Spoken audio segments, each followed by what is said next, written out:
បាទសួស្តីប្រិយមិត្តទាំងអស់គ្នាស្វាគមន៍មកកាន់ Channel ព័ត៌មានអន្តរជាតិបាទ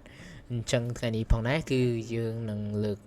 បាទយកព័ត៌មានបាទថ្មីទៀតហើយពីសង្គ្រាមបាទរវាងរុស្ស៊ីនិងអ៊ុយក្រែននឹងបន្តទៀតតែម្ដងបាទ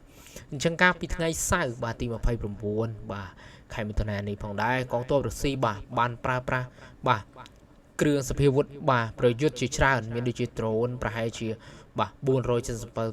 477គ្រឿងនិងមីស៊ីលបាទប៉ាឡេស្ទិកចំនួន60ដើមហើយជាមួយនឹងបាទគ្រឿងសព្វាវុធផ្សេងទៀតបាទសរុបរហូតមានដល់ជាង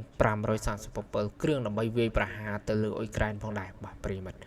មិនចឹងការវាយប្រហារនេះផងដែរបានបង្កឲ្យមានអ្នករងរបួសយ៉ាងហោចណាស់6នាក់ហើយបានបំផ្លាញទ្រព្យសម្បត្តិជាច្រើននៅទីក្រុងបាទខ្មែរ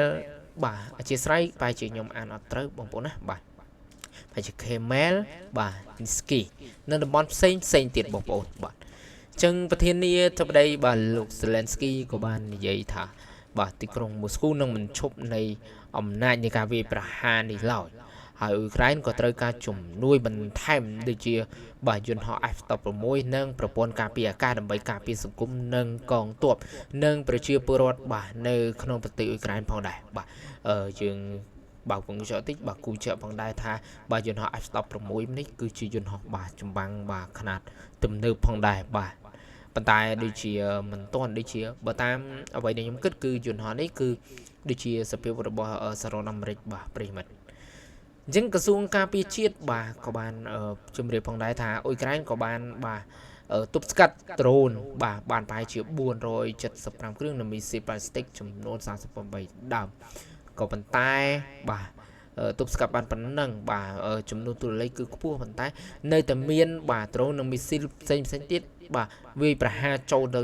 បាទនៅក្នុងប្រទេសអ៊ុយក្រែនបាទដដែលផងដែរបាទបាទចឹងការវាយប្រហារនេះបាទនៅតែបាទបង្កការខូចខាតទ្រព្យសម្បត្តិយ៉ាងច្រើនបាទនឹងឯបណ្ដោយមានអ្នករងរបួសបាទរបួសច្រើនអ្នកផងដែរបាទអរគុណសម្រាប់ការទស្សនាបងប្អូនបាទចឹងយើងក៏ចូលដល់បាទព័ត៌មានទី2ផងដែរបាទបាទចឹងព័ត៌មានទី2នេះបាទចឹងនៅថ្ងៃទី30ខែមិថុនាបាទ2025បាទលោក Dmitry Peskov បាទដែលជាតំណាងព័ត៌មានរបស់រដ្ឋាភិបាលរុស្ស៊ីបាននិយាយថាលបឿននៃការចរចារកសន្តិភាពនឹងមានលទ្ធផលបាទល្អប្រសើរតែអាស្រ័យទៅលើបាទហ្នឹងហើយអញ្ចឹងអាស្រ័យទៅលើការតាំងចិត្តរបស់រដ្ឋាភិបាលអ៊ុយក្រែនក្នុងការព្រមព្រៀងបាទមួយពីការខិតខំរបស់អាមេរិកក្នុងការជួយចរចាទាំងទី3និងស្ថានភាពជាក់ស្ដែងនៅបាទចំពោះមុខនៅសមរភូមិខាងមុខផងដែរបាទអញ្ចឹងលោកប៉ាស្កូបានបញ្ជាក់ថាក្រៅពីនេះមិនទាន់មានការបរិច្ឆេទណាមួយសម្រាប់ការចរចាទៅវគ្គបន្តទៀតទេប៉ុន្តែរុស្ស៊ីក៏កំពុងសង្ឃឹមថានឹងកំណត់បានក្នុងពេលឆាប់នេះផងដែរបាទអញ្ចឹងគូបញ្ជាក់ផងដែរថាកន្លងមកការចរចាដែលធ្វើនៅទីក្រុងអ៊ីស្តាន់ប៊ុលបាទបាននាំឲ្យមានការផ្លាស់ប្ដូរបាទទណ្ឌិតនិងសពយោធាប៉ុន្តែគំនិតបាទរបស់ភាគីទាំងពីរនៅតែមានបាទមតិខ្វែងចំបល់គ្នាច្រើនបាទអញ្ចឹងរុស្ស៊ីក៏រំពឹងផងដែរបាទក៏ចង់រកសន្តិភាពផងដែរប៉ុន្តែបាទអ្វីដែលសំខាន់គឺការចរចានៅតែមានការខ្វែងគំនិតគ្នាច្រើនបាទហើយដូចជាមិនទាន់ស៊ីចង្វាក់គ្នាទេប្រិមត្តបាទប៉ុន្តែចំណុចមួយនេះផងដែរគឺយើងអាចថាជាសញ្ញាវិជ្ជមានមួយដែរដែលការចរចាកន្លងទៅគឺធ្វើនៅទីក្រុងអ៊ីស្តាន់ប៊ុលនឹងគឺមានការផ្លាស់ប្ដូរទណ្ឌិតបាននឹងសពយោធាយើងក៏ចាត់ទុកថានេះជាការចរចាបាទជោគជ័យបាទប្រមាណ%ផងដែរបាទអញ្ចឹងព័ត៌មានទី3នឹងចូលមកដល់ក្នុងពេលឆាប់នេះផងដែរបាទប្រិមត្តកុំតណាទៅណា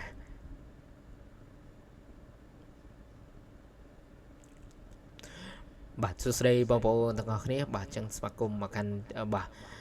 channel ព័ត៌មានអន្តរជាតិនេះគឺជាព័ត៌មានទី3ផងដែរបាទជានៅថ្ងៃទី30បាទខែមិថុនាដដែលបាទកងទ័ពរុស្ស៊ីក៏បានប្រកាសថាពួកគេបានយកបានបាទភូមិដំបងមួយឈ្មោះបាទអធិស្ឋានបើខ្ញុំហៅទៅរៀងខុសបងប្អូនបាទដាច់នូយេនៅតំបន់ឌីនីប្រូផេកត្រូបាទដែលស្ថិតនៅភាគកណ្ដាលខាងកើតនៃទីបាទប្រទេសអ៊ុយក្រែនផងដែរបាទអញ្ចឹងការកងទ័ពក៏បានបញ្ជាក់ថានេះគឺជាជំហានថ្មីមួយក្នុងការចូលទៅតំបន់ដែលមិនធ្លាប់មានការគ្រប់គ្រងពីរុស្ស៊ីផងដែរបាទអញ្ចឹងការពីខែមិថុនាកងទ័ពរុស្ស៊ីក៏បានឲ្យដឹងថាការជាស្រ័យបងប្អូនបាទអញ្ចឹងបានដឹងថាបានយកដីប្រហែល200គីឡូម៉ែត្រការ៉េនៅតំបន់ស៊ូមីផងដែរបាទច្រើនបងប្អូនច្រើន ចឹងសរុបក្នុងរយៈពេល2ខែចុងក្រោយបើតាមទិន្នន័យរហូតដល់ថ្ងៃទី28មិថុនារុស្ស៊ីបានយកបានដីបន្ថែមជិត950គីឡូម៉ែត្របាទការ៉េធ្វើឲ្យផ្ទៃដីក្នុងដៃរបស់រុស្ស៊ីឡើងដល់ប្រមាណបាទ113,588គីឡូម៉ែត្រការ៉េបាទចំនួននេះគឺយកបានច្រើនមែនទែនបាទប្រទេសរុស្ស៊ីនេះផងដែរបាទអញ្ចឹងរដ្ឋាភិបាលរុស្ស៊ីនិយាយថាពួកគេចង់បានសន្តិភាពប៉ុន្តែមានលក្ខខណ្ឌថាអ៊ុយក្រែនត្រូវដកកងទ័ពចេញពីតំបន់4ដែលរដ្ឋាភិបាលរុស្ស៊ីអះអាងថាជាផ្នែកនៃដែនដីខ្លួនបាទអញ្ចឹងចំណុចនេះបាទយើងបើកកញ្ចក់តិចដល់ចំណុចនេះក៏វាពិបាកផងដែរព្រោះអីដោយសារថាដីបាទរបស់អ៊ុយក្រែនប៉ុន្តែរុស្ស៊ីបាទអញ្ចឹងជាអ្នកដេញអញ្ចឹងអ៊ុយក្រែននិងសហភាពអឺរ៉ុបក៏បានបដិសេធថានេះជាការចូលរួមបណ្ដេញចេញដើម្បីយកដីតែម្ដងបាទដែលមិនអាចទទួលយកបានឡើយបាទចំណុចនេះផងដែរអញ្ចឹងបច្ចុប្បន្នរុស្ស៊ីបានកាន់កាត់បាទដីជាច្រើនដូចជាតំបន់គ្រីមៀបាទលូហានប្រហែលជា70%ដូនេសផ្នែកធំនៃសាប៉ូរីសៀនិងខឺសុននិងចំណុចខ្លះបាទនៅក្នុងខាឃីវស៊ូមីនិងបាទឌីនីប្រូផេកត្រូបាទអញ្ចឹងចំណុចនេះផងដែរគឺបាទរុស្ស៊ីគឺកាន់កាប់បានច្រើនគូសំផងដែរបាទអញ្ចឹងក៏យើងចាំបាទឆែកមើលជាមួយព័ត៌មានចុងក្រោយគឺព័ត៌មានទី4បាទប្រិមិត្ត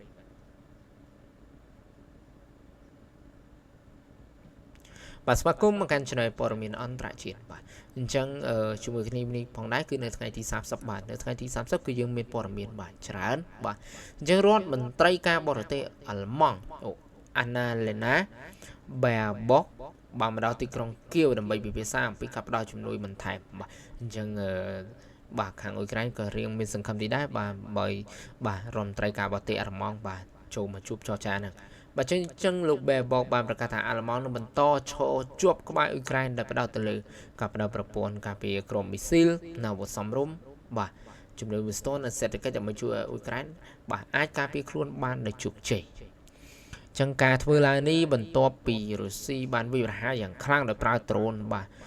ទច្រើនបាទជាច្រើនរយគ្រាប់មានមីស៊ីលប៉ាឡេស្ទិក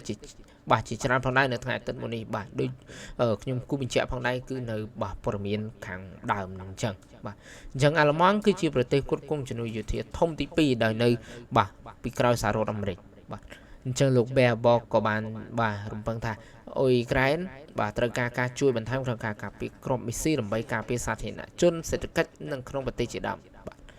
អញ្ចឹងអរគុណសម្រាប់ការទស្សនាបងប្អូនកុំភ្លេចជួយចុច like និង subscribe បាទ channel ខ្ញុំអ្នកមួយដើម្បីទទួលបានព័ត៌មានថ្មីៗទៀតបាទអរគុណច្រើនជម្រាបលា